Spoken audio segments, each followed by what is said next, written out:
नमस्कार। आप सबका हमारे चैनल में स्वागत है। सुबह की पहली किरण की तरह वो मेरे आंगन में छन्न से उतरी थी। उतरते ही टूट कर बिखर गई थी और उसके बिखरते ही सारे आंगन में पीली सी चमकदार रोशनी कोने कोने तक फैल गई थी और उसकी बेबाक हंसी से आंगन के जूही के फूल खुलकर अपनी खुशबू बिखेरने लगते। उसका नाम था प्रीत। मैं उसे प्रीतो कहती थी। हुआ यूं कि मेरी एक बड़ी पुरानी सहेली अपने घर जा रही थी। मेरे पति विदेश गए थे। घर वैसे भी काटने को दौड़ रहा था। मेरी सहेली ने प्रस्ताव रखा कि प्रीतो को कुछ दिन मैं घर में रख लूं, तो मैंने फौरन हाँ कर दी। मेरी सहेली का दायां हाथ थी प्रीतो। उसके किंडरगार्टन स्कूल के बच्चे उसे तीतो कहकर स्कूल में घुसते और फिर वो उनकी प्रीत आंटी हो जाती। प्रीतो को प्रीत कहलवाने का शौक था। स्कूल से लेकर तकिए के गिलाफ तक का काम प्रीतो के सुपुर्द था। पर जब छुट्टियां में मैडम घर जाने लगी तो प्रीतो को साथ ले जाना उसकी हिसाबी बुद्धि को ठीक नहीं लगा। मेरी ये सहेली बचपन से ही दबंग थी। एक बार गोलगप्पे वाले से उसका झगड़ा हुआ और मैडम की चप्पल की मार से वो भाग गया था। तब से हम उसे मैडम ही कहते थे। उसका असली नाम भी भूल गए थे। 2 दिन पहले ही मैडम प्रीतो को लेकर मेरे घर आई थी। दूसरे दिन अभी घर में चहलकदमी की आवाज़ें आनी शुरू हो गई थी। बाथरूम का पानी धुआंधार बहने की आवाज़ आई। लोहे की बाल्टी में खुले नल का पानी शोर कर रहा था। बिस्तर में आंखें मीचे मीचे मैं जोर से चिल्लाई, प्रीतो! जी मैडम। वो जैसे सर पर ही खड़ी थी। खबरदार जो तुमने मुझे मैडम कहा। मैं झल्लाकर उस पर बरस पड़ी तो वो मासूमियत से बोली, तो फिर क्या कहूँ मैडम जी। पहले ये नल बंद करो और तुम मुझे दीदी कह सकती हो। वो मुझसे कब आकर लिपट गई मैं ये जान ही नहीं पाई। दीदी दीदी कहकर उसने सारा घर गुंजा दिया। फिर उसके अतीत की चंद पोटलियां पल भर में ही मेरे सामने बिखरी पड़ी थीं। प्रीतो अकेली बेटी थी। 3-4 भाइयों की अकेली बहन। पर उसका बाप जो बढ़ई से ज़्यादा शराबी था, उसने इसके जरा सा बड़ा होते ही इसे नंबरदार के बेटे को ब्याह दिया। उसे पुराना दम्मा था। इस अन्याय का विरोध कौन करता। उसके भाई शराबी बाप की मार खा खा कर दौड़ने की उम्र आते ही घर से भाग गए थे। माँ घर की दीवारों जैसी ही एक दीवार थी। भगवान की करनी, सुहागरात के दिन ही दूल्हे महाशय को दम्मे का ऐसा दौरा पड़ा कि अस्पताल ले जाना पड़ा। सुहाग सैया पर बैठी बैठी प्रीतो सोई रही। सुबह लोगों ने कहा कुलक्षणी ने आते ही पति परवार कर दिया। इसका पांव तो जानलेवा है। तभी हमारी मैडम वहां पहुंच गई और शौहर के मरने से पहले ही उसे घर ले आई। सारे गांव के मुकाबले में वो अकेली ही थी। इसी दबंगता की वजह से आज तक उसकी शादी नहीं हो पाई थी। ऐसी ख्याति थी कि पुरोहित भी उसकी जन्म पत्री लेकर कहीं जाने को राजी नहीं होता। सो कुंवारी ही रह गई। प्रीतो की आंखों में तैरते सपने मैडम ने बड़ी आसानी से पोंछ डाले और शहर में आकर बच्चों का किंडरगार्टन खोल दिया। प्रीतो को जो सहारा मिला तो उसने अपना सारा मन बच्चों में ही लगा लिया। मैडम उसे प्यार भी करती है, पर मजाल है जो कभी पता चलने दे। प्रीतो जिसने शादी से सुहाग सनी भांवरे में शर्मा शर्मा कर पांव रखे, अग्नि के आगे कस्मे वादे करते समय पिघलती रही, वो प्रीतो कब तक अनुशासन में रहेगी, इसका भय मुझे बराबर लग रहा था। सारा काम हंसते हंसते निपटा लेती और सारा दिन कोई 6 बार कंघी करके हेयर स्टाइल बनाती रहती। बिंदी लगाने का उसे बड़ा ही चाव था। मैंने एक दिन कहा, प्रीतो, तू बिंदी लगाकर मिटा क्यों देती है? उदास होकर बोली, वो जो मर गया है। पर दीदी, मेरा मन बिंदी लगाने को करता है। मैंने कहा, उससे तेरा क्या वास्ता है, ये कोई शादी थोड़ी ही थी। वो उत्साहित होकर बोली, यही तो मैं कहती हूँ, पर मैडम हमेशा टोक देती हैं। कहती हैं लाल बिंदी सिर्फ सुहागिनें लगा सकती हैं। तुम काली बिंदी लगाया करो। हाँ दीदी, काली बिंदी तो लगा ही सकती हूँ, और अब उससे मरे 1 साल तो हो ही गया। अब उसका प्रेत मुझे तंग नहीं कर सकता। ये कहकर वो हंस पड़ी। वो कहने लगी, दीदी, अगर वो जिंदा रहता तो मैं गांव कभी नहीं छोड़ती। शादी से पहले एक बार उसने रास्ते में मेरा हाथ पकड़कर कहा था, कसम खा प्रीतो, मुझे कभी छोड़ कर नहीं जाएगी। मैंने कसम खाकर कहा था, कभी नहीं। तभी किसी के कदमों की आहट हुई थी और उसने मेरा हाथ छोड़ दिया था। उसके घर वाले कहते हैं, हमें पता था ये ज़्यादा दिन नहीं रहेगा। हमने तो शादी इसीलिए करवा दी थी कि प्रेत बनकर हमें तंग ना करे। मेरा गला उन्होंने काटना था सो काट दिया। मैंने कहा, प्रीतो, तू तो अभी 20 की भी नहीं हुई, ऐसी बातें क्यों करती है? तेरी किसी भी बात से नहीं लगता तेरी शादी हो चुकी है। दीदी, पति को लेकर जो सपने मैं बुना करती थी, उनका राजकुमार तो ये न था। वो सपने बड़ी बेरहमी के साथ मेरी आंखों में से पोंछ दिए गए। अब उस नई स्लेट पर कोई न कोई रोज़ आकर मिट जाता है। कोई मूरत बनती ही नहीं। मैंने उसे बड़े प्यार से पूछा, तुम्हें कोई अच्छा लगता है प्रीतो? नहीं, पर जी चाहता है मैं किसी को अच्छी लगूं। हाथ पाँव में मेहंदी, मांग में सिंदूर, लाल जोड़ा और सुरमई आंखें। इनके साथ अगर सुहाग होता है तो मेरा भी हुआ था। पर सुहाग तो पति के साथ होता है, और वो तो मैंने देखा नहीं। प्रीतो, मैडम का किंडरगार्टन तू ही तो संभालती है।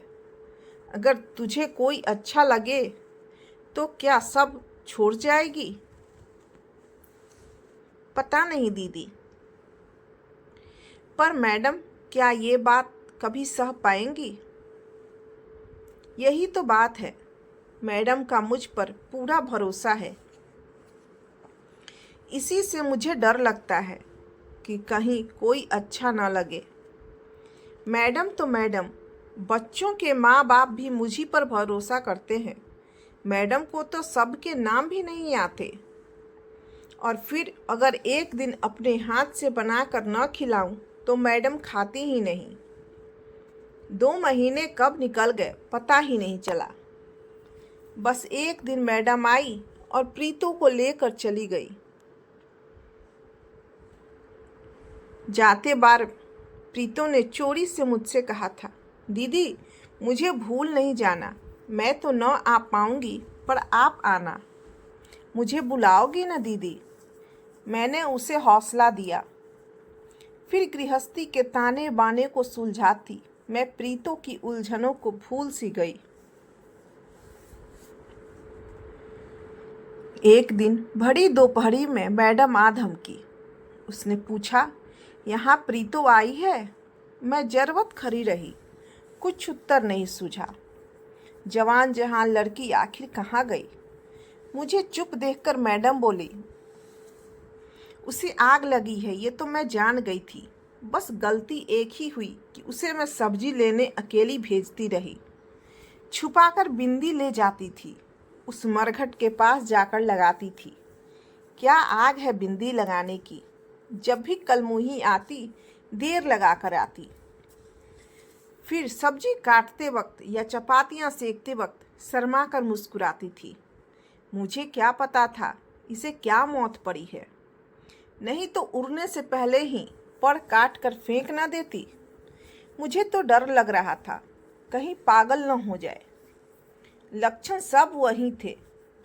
कुछ दिन पहले एक बच्चे की माँ ने बताया होता तो मुझे कहाँ पता चलना था।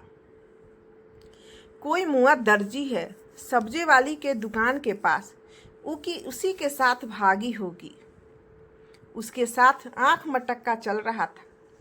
एक बार मिले तो पुलिस में देकर छुट्टी पाऊं। इंस्पेक्टर तिवारी के दोनों बच्चे मेरे ही स्कूल में हैं। मैंने कहा, मैडम तुम रूखी सूखी लकड़ी हो, अगर वो कहीं सहारा ढूंढती है तो जाने दो उसे खुशी ढूंढ लेने दो।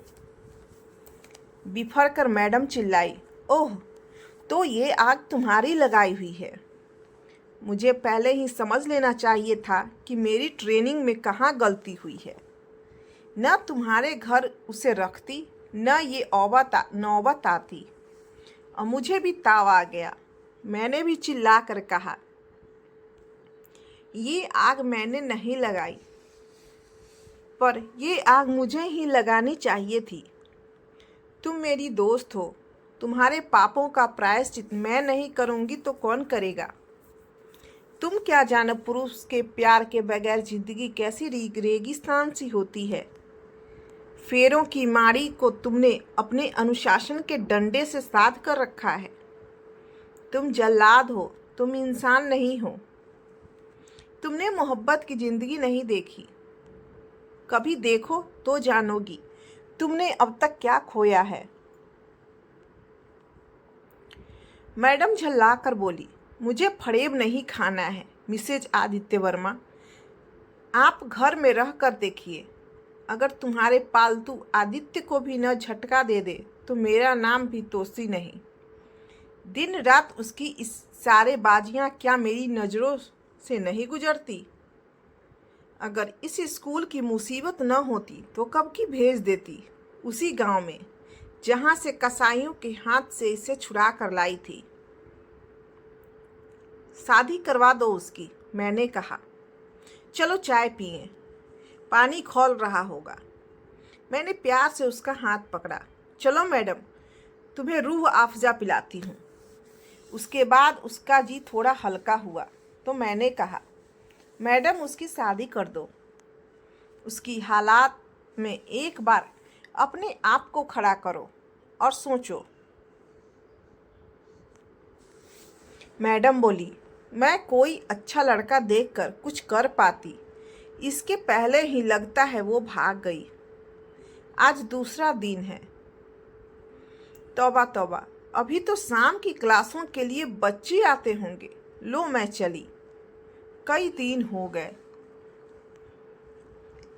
एक दिन शाम के वक्त मैंने दरवाज़ा खोला तो प्रीतो सामने खड़ी थी, पीछे एक लंबा तगड़ा खूबसूरत सा लड़का।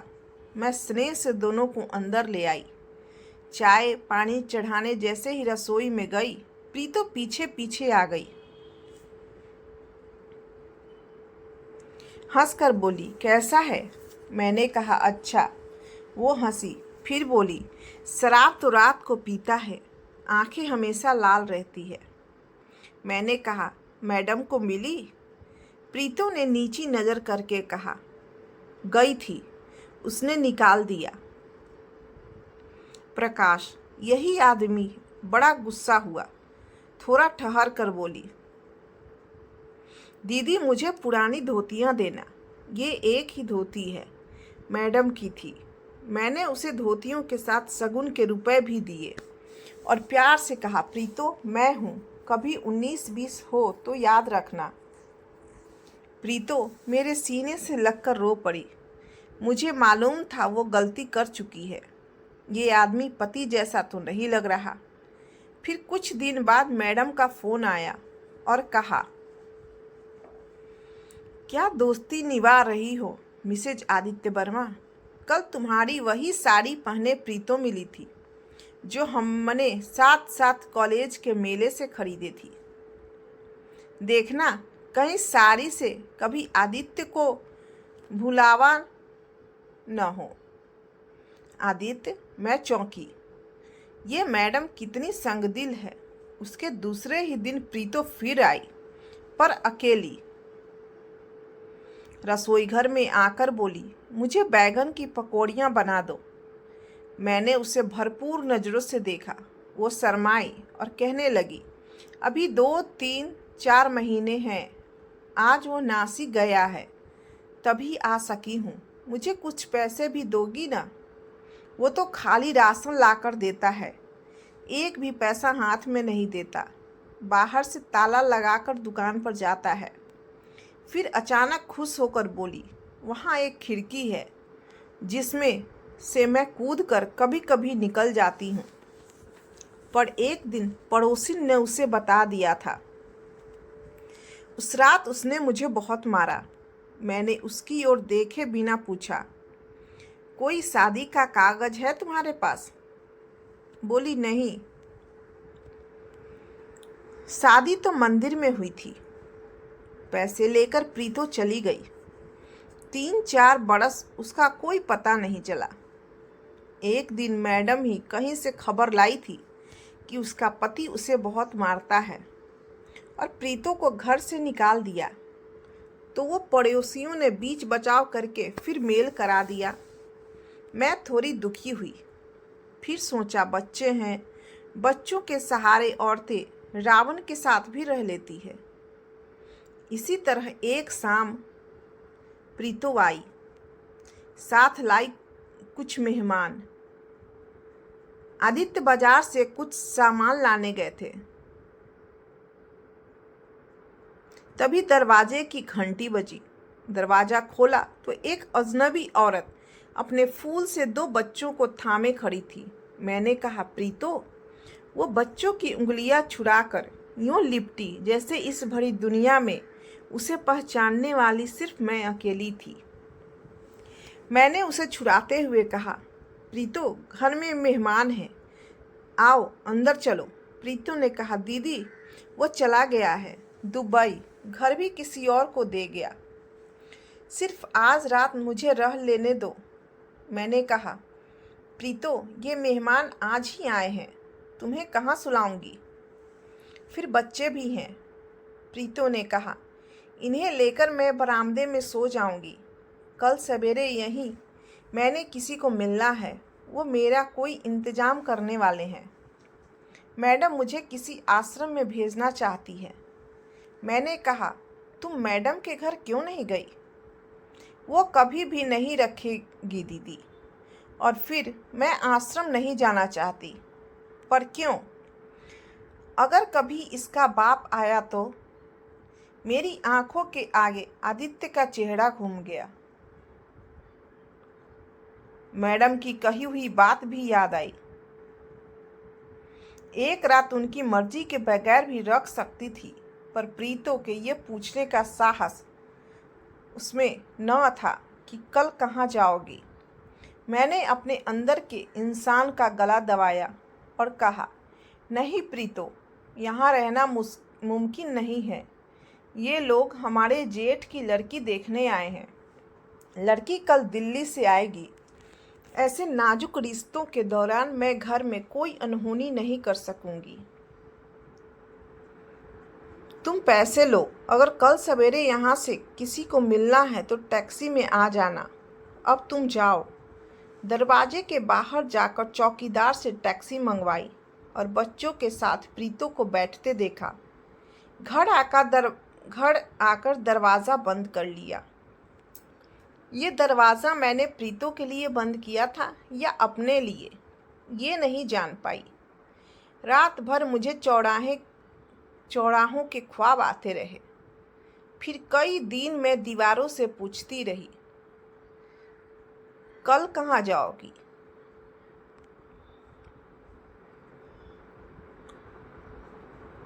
आपको यह कहानी कैसी लगी, हमें कमेंट कर ज़रूर बताएं। इस तरह की अच्छी अच्छी कहानियाँ आप यहाँ पढ़ और सुन सकते हैं। तो बने रहिए हमारे साथ और हमें अपना प्यार और सपोर्ट दीजिए।